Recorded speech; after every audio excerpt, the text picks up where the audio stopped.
G'day trendsetters. I was reminded the other day that it's been 250 days since I made my last video, and I have been working on getting back on the horse, so to speak, but that was a nice little nudge to get me going. But that person also, I asked them what they would like to see, because I'm sort of a little bit bereft of ideas, and he said he'd like a garden tour. Now, I've never done a garden tour before, so here goes nothing. I'll start with, I'm in a warm temperate climate and I'm in the southern hemisphere, and at the moment it's about 5 degrees with a wind chill factor of minus 1.8, so it's cold. If you're in the northern hemisphere, obviously you're sitting on the beach sipping pina coladas or a nice cold beer on the veranda. Either way, you lucky bastards. So first thing I want to show off is my dear old house, which we have owned for over 30 years now, and we actually now own, we've paid it off. And ever since we bought it, we knew it needed stumps, but just never had the financial means until now. So here is underneath of our house, fully re-stumped with 90 by 90 mil, I think it's 5 mil steel stumps. And here's all the old stumps, which is all hardwood, ℚ𝕃𝔼𝔸𝕊𝔼 hardwood, which I'm going to have to cut up and split and take over to my daughter's place, because we don't have a wood stove. So that's something I'm fairly pleased with, and did take a fair bit of our time, and we'll explain a bit of the mess that you're about to see as we walk through the backyard. But, so, starting at the southern end of the house and moving to the northern end of the block, and this is the driveway which I can only fit a motorbike up now, I can't fit a car up here anymore. And this is the birdies raised bed that I put in a while ago. I'm trying to overwinter capsicum and eggplant. Don't know if I'll make it. We've just gone through a really severe cold stretch, but the week coming is supposed to warm up quite nicely. My daughter works at a fish and chip shop, takeaway food, hamburgers and everything, and they cut up a lot of their own food, and she brings me the scraps back, and I'll show you more when we get up to the compost patch a little bit further on.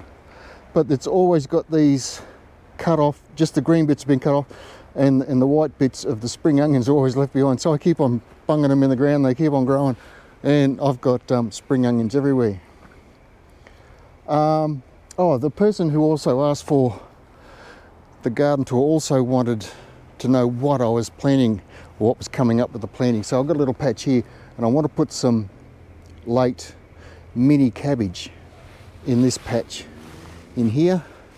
This is my garlic, which is doing rather well. I did have another lady ask me if I still use ℏ𝕃𝕼 in my garlic, and I do. I haven't got it on yet, because we have had, up until now, a fairly wet season, and I haven't needed it, but it looks like things are starting to dry out, which they do. So probably not today. I've got plenty of other stuff to do. Oh, I walked right past these. These are my roses, the firefighter roses and the pink perfume delight. All my roses have got to be pruned. That's today's job. I can't leave that any longer. Garlic, marigolds, surprisingly still living through winter. Well, if you can call it living. Lettuce, I've been picking the leaves off these and putting them on sandwiches and salads. They're little butterhead lettuce, sorry. Beetroot up the back. I've got more beetroot I want to put in here. These guys will come up shortly, and I'll plant something else there, which I don't know what yet. Then I've got to clean this God almighty mess up. Potatoes will be going into that big pot, and this big pot when the peas are finished. This mess here. So now that I've bought myself the ute, you can see the back of the ute in the shed next door. He lets me park in his shed. I can bring home a lot of prunings and waste from my work garden.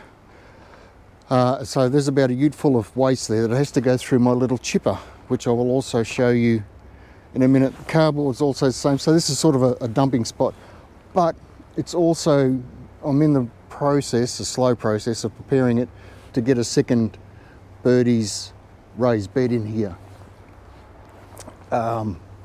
Rosemary, it's gone rampant. Beans, I got some shallots up the back. Not shallots, what do they call them bloody things? Anyhow, chives. It's about all, but there's a lot of work in there. There's a fairly sad looking sage. When the weather warms up a bit more, I'll prune him back. Peppermint in there. All needs weeding. Anyhow, the less of that, the better. Down here, this is, so we're just heading back south again a little bit. I've got these little yellow leaf lettuce just coming up. I've got a little story I want to tell you about those in the next week or two. In these beds, I've got clivias or clivias, whatever you want to call them. So that's full of clivias, that's full of clivias, they're full of clivias, and they're the little mini cabbage. I've got 2 spots for them. I'll show you the other spot shortly. More clivias. This is sort of getting a bit flowery down here. There's not much veggie garden, so I've got daffodils in there, ranunculus. I love ranunculus. Sweet snapdragons. I love snapdragons as well. It's another rose that's got to be pruned. Snapdragons. Supposed to be tulips in here. Fingers are still crossed, they're coming up, but yeah, tulips, snapdragons, polyanthus. I love polyanthus. I think they're a fabulous flower. Heaps of daffodils I planted under this rose here. That's called Remember Me. More snappies. Iris, the Dutch iris. They're a beautiful flower as well. I have got 3 tulips here. I've got 1, 2, 3. I think there's at least a dozen planted in there, so I've got a few to go yet. And the little violas, or pansies, I can't remember if they're pansies or violas. So that's that. That's a bit of mess that came from underneath the house, got to go back under the house. Well, there's a few more ranunculus here. So this lemon and lime, I've got to clean up all of this garden bed. I've got that wisteria up the back there. I'm trying to get rid of it. It's just, I didn't do it properly when I first planted it, and it's just run all over the place. So I'm trying to get rid of those as well. And it won't be long. I really got to get in and mulch those citrus as well. What else? Not much else down through here. Just some jonquils, some more flowers. What do they call those? Anemones. Cabbage. Oh, this is my cabbage patch. It's a bit tightly planted, but I'm hoping I'll pick the middle, every second one out and open it up, and then I'll sort of get a double picking out of that. Another rose that has to be pruned. Another rose that has to be pruned. There's Marvin, the mulberry.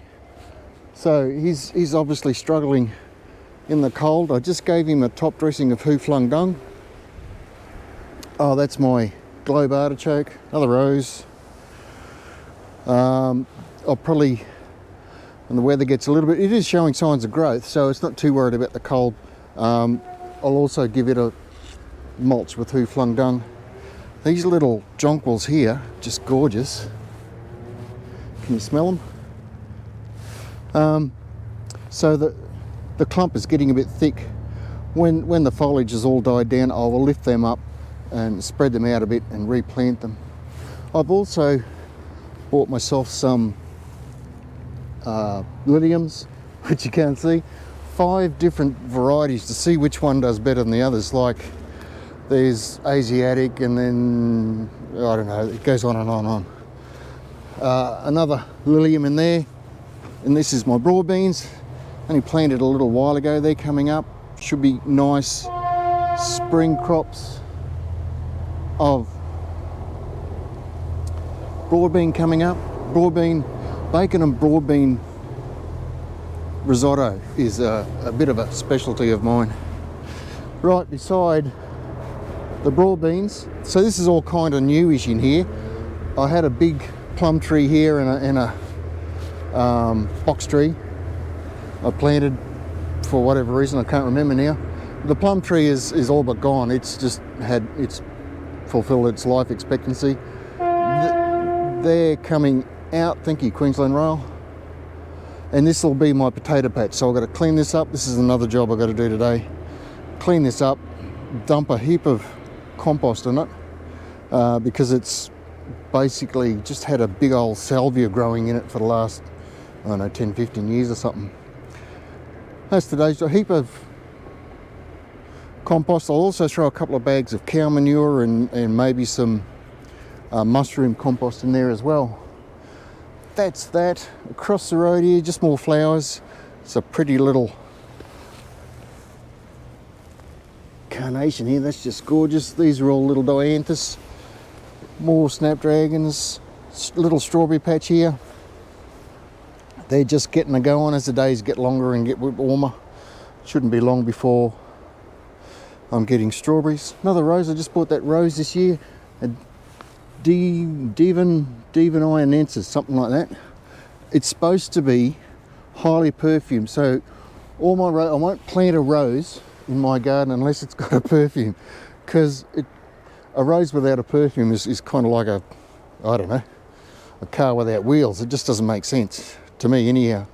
So I've got that one there. I've got this other, I bought two. I had to put this one in a pot because down there where I showed you where those tulips are supposed to be coming up, that's where I'm going to put that bloke. But I can't do both things at the same time. I have another order of roses coming. They will go in through there. I've got a little bit more tidying up to do. There's 5 roses included in that lot. So there's taller ones at the back and shorter ones at the front. And I might even have to put one on a pot because I might put one here and maybe another one there yet. Did that come up in the camera? One there, not sure. So here's my little pineapple tire. Not sure what to tell you about this. I've got to prune this bloody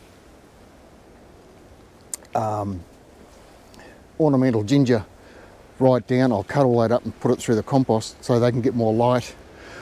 I've got, back in the raised birdie bed, another thing that comes from my daughter is pineapple tops. So I break them off and I've been planting them everywhere too. So this is the back of the shed and I've got strawberries in pots, poppies, love poppies. This is more spring onion bits that I got out of my daughter's compost. Some iris, I had them, they were in a too shady a spot, so I had to bring them around here where it gets a bit more sun. That's the raspberries. So they're all pruned back, fertilised, composted. I'd still have to mulch them with a bit of ℏ𝕃𝕼 dung and they will be ready for summer and autumn. This is elephant garlic. Elephant garlic, more spring onion bits, peas, little dwarf peas, and I've got climbing peas up the back. This down here is a celery top. I believe you can replant celery top, so I've done that. I got that out of my daughter's compost again. Another lilium there, and down here is a row of Chinese cabbage. Now, these are a bit of an experiment because I've always been told to plant Chinese cabbage by seed, but these were bought in a punnet, and they seem to think if you buy them in a punnet and plant them, they'll just bolt to seed and you won't get anything out of them. So I just want to see what they actually do being planted from a punnet into the soil.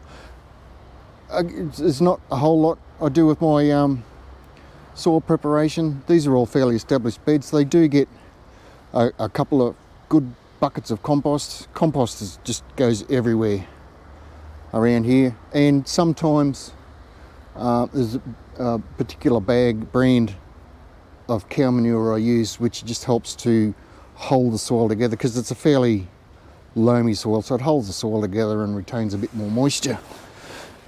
And that's about it for soil preparation. This is, if you can see down there, that's a little rhubarb.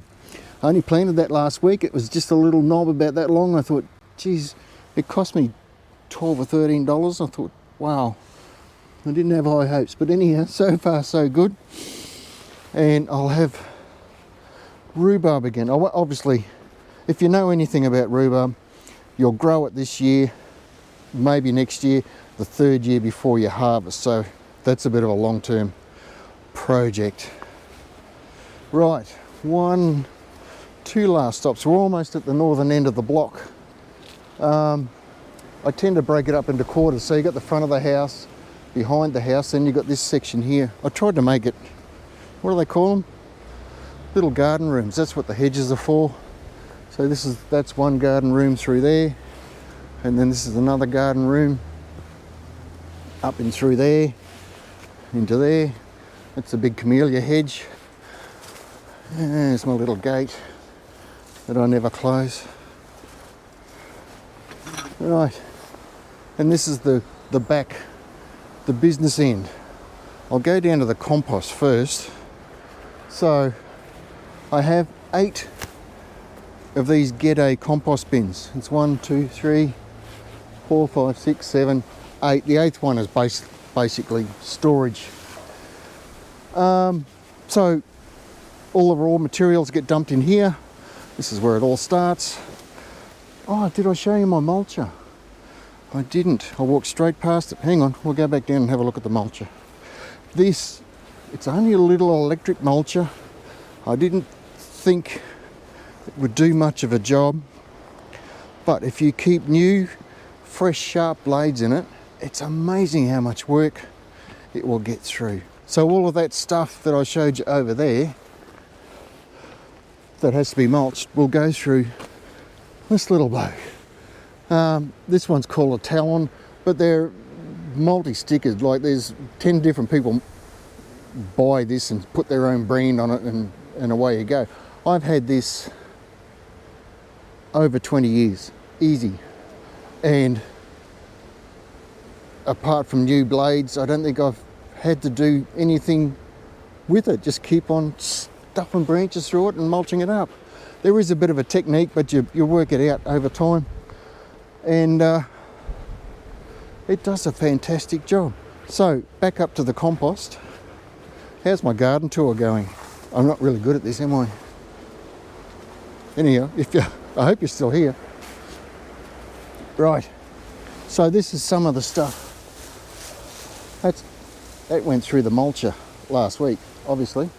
These are grass clippings. I get them for wherever I can. Next door, my own. There's another pile of rubbish. This has all got to be tidied up before summer. So that's all got to go through the mulcher and through the compost system. But besides all that, in the compost I've got manure, bags of manure. They're horse manure, they're stable horse manure. So they all get blended, whacked into there, and then you just keep moving. These are the scraps from my daughter's takeaway fish and chip shop. Heaps of orange peel, watermelon, eggs. They're a bit mouldy, they're about a week old. I should have done this earlier last week, but like I said, it's been freezing here. What I normally do after I get past these first 2 bins into here, so as I move the bins along, these all sink down as they compost. So I'll move fresh compost from here into this one, so that the fresh compost there ends up on the top of there, and when I get it from here into there, that fresh stuff is on the bottom and the old stuff is on the top. Same again when I do this one.